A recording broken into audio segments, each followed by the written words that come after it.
Gas cylinder से लगकर उसमें देते हुए कागज वागज गैस सिलेंडर में लग के एकदम सब फिर वहाँ बोल गई थी।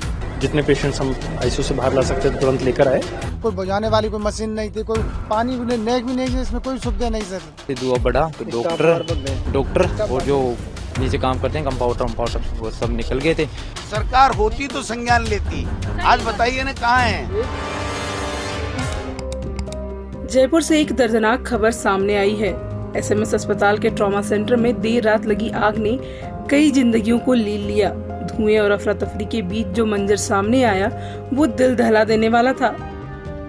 थोड़ा स्पारिंग हो रही थी सर, स्टाफ वालों को बोला कि ये स्पारिंग हो रही है, 2 बार बोला, 3 बार बोला, 4 बार बोला। थोड़ा धुआं उठने लगा, उन्होंने बोला कुछ नहीं है, नॉर्मल है। जो फिर ज्यादा धुआं उठने लगा तो स्टाफ भाग गया, यहाँ से ये भाग गए, कोई नहीं। फिर धीरे धीरे और ज्यादा बढ़ने लगा सर, सब भाग गए सर, कोई नहीं बचा। इतना धुआं बचा सर, जिसको निकालना था वो निकाल गया। और सर इतना धुआं कि आम आदमी भी नहीं घुस पा रहा था सर, जिन्होंने निकाल कोई नहीं, आम आदमी सर जा ही नहीं सकता था अंदर। नीचे आके देखा तो बोला कि ठीक है, अंदर जाके देखा तो मैं खुद जाके देखा तो खत्म हो चुका। एक सिलेंडर तो रख दे, पानी बचाने को ऐसी हो जाते, कोई सुविधा नहीं मिली सर इसमें। रविवार देर रात ट्रॉमा आईसीयू में अचानक शॉर्ट सर्किट से आग लग गई। देखते ही देखते धुआं पूरे वार्ड में फैल गया। मरीजों और उनके परिजनों में भगदड़ मच गई। आईसीयू में भर्ती मरीजों के परिजन खुद अपने हाथों से अपने मरीजों को बचाने की कोशिश करते रहे, लेकिन कुछ मरीज धुएं और गैस के बीच फंस गए, जिनकी जान नहीं बचाई जा सकी। एक मरीज के रिश्तेदार ने बताया, जब चिंगारी निकली तो उसके बगल में एक सिलेंडर रखा था। धुआं पूरे आईसीयू में फैल गया। कुछ लोगों ने अपने मरीजों को बचा लिया, लेकिन मेरा मरीज कमरे में अकेला रह गया। जैसे ही गैस और फैली, उन्होंने गेट बंद कर दिए। अब साहब हम मरीज अपने मरीज निकाले गए, पर हमारे मरीज साहब 4-5 में ये हम साहब अकेला साथ में जाके जब तक लाला बोला मैं जब तक साहब गैस छोड़कर ज्यादा है गई, जब तक साहब गेट लगा देता हूँ। वहीं घटना की जानकारी मिलने के बाद राजस्थान के पूर्व सीएम अशोक गहलोत समेत कांग्रेस के कई बड़े नेता वहां पहुंचे और परिजनों से बात की और इस घटना को लेकर राज्य सरकार और अस्पताल प्रशासन पर सवाल उठाए। इतनी भयंकर लापरवाही के बाद में देख के आए हैं, जिस प्रकार पूरे जो एरिया है जले हुए हैं, पूरी तरह से कोई कल्पना नहीं कर सकता क्या हुआ होगा। ये कल्पना के बाहर की बात है, क्या हुआ होगा, कैसे वो मरे होंगे, कैसे घुटे हुए धुएं के अंदर घुटे होंगे, कोई नहीं कह सकता। इतना भयंकर वहाँ पे माहौल है, पूरी तरह वहाँ पर पूरा जल गया पूरा एरिया।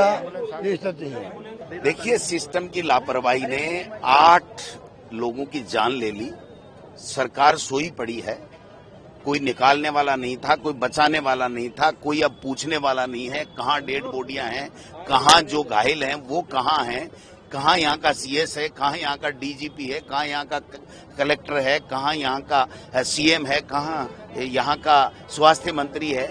और इनके जो परिजन हैं, जिनके घर से मौतें हुई हैं, उनको धमका रहे हैं, पुलिस लाठियां बरसा रही है। इससे बड़ी शर्म की बात क्या हो सकती है। पर्चियों से सरकारें बनेंगी तो यही हाल होगा। ये हम बार बार कह रहे हैं, आज प्रमाणित हो गया कि यहाँ सरकार नाम की राजस्थान में कोई चीज नहीं है। एक फोटो को बैठा रखा है, यहाँ दिल्ली से पर्ची आती है, उतना ही काम करते हैं, इसके अलावा कोई काम नहीं। इधर मौके पर पहुंचे बीजेपी विधायक शैलेश सिंह ने कहा कि किसी भी दोषी को छोड़ा नहीं जाएगा और क्या कुछ कहा उन्होंने वो भी सुनिए। पहले से ही जो घायल लोग हैं उनकी इस तरह से झुलसकर मृत्यु हो जाना अपने आप में बहुत दर्दनाक है और सरकार पूरी तरह से संवेदनशील है। माननीय मुख्यमंत्री जी रात को 3 बजे ही जब से उनको सूचना मिली, रात को 3 बजे ही घटनास्थल पर पहुंचकर उन्होंने मौका मुआयना किया। परिवारों का उन्होंने ढांढस बंधाने का भी काम किया और उनकी तरफ से उन्होंने ही हमें भी यहाँ पर भेजा है और सरकार पूरी तरह से संवेदनशील है कि पीड़ित परिवारों के लिए जो कुछ भी सरकार की ओर से हो सकेगा वो बेस्ट पॉसिबल सरकार करेगी। खैर, इस मामले पर क्या कार्रवाई होती है ये तो देखने वाली बात है, लेकिन राजस्थान में हुआ ये हादसा सिर्फ एक चूक नहीं बल्कि सिस्टम की नाकामी का सबूत है। सवाल ये है कि कितनी और जाने जाएंगी तब जाकर प्रशासन जागेगा। अगर आप चाहते हैं कि अस्पतालों में सुरक्षा को लेकर सख्त कदम उठाए जाएं, तो इस वीडियो को लाइक करें, शेयर करें और नीचे कमेंट में अपनी राय लिखना ना भूलें। प्रभातखबर.com, विश्वास वही, रफ्तार नहीं।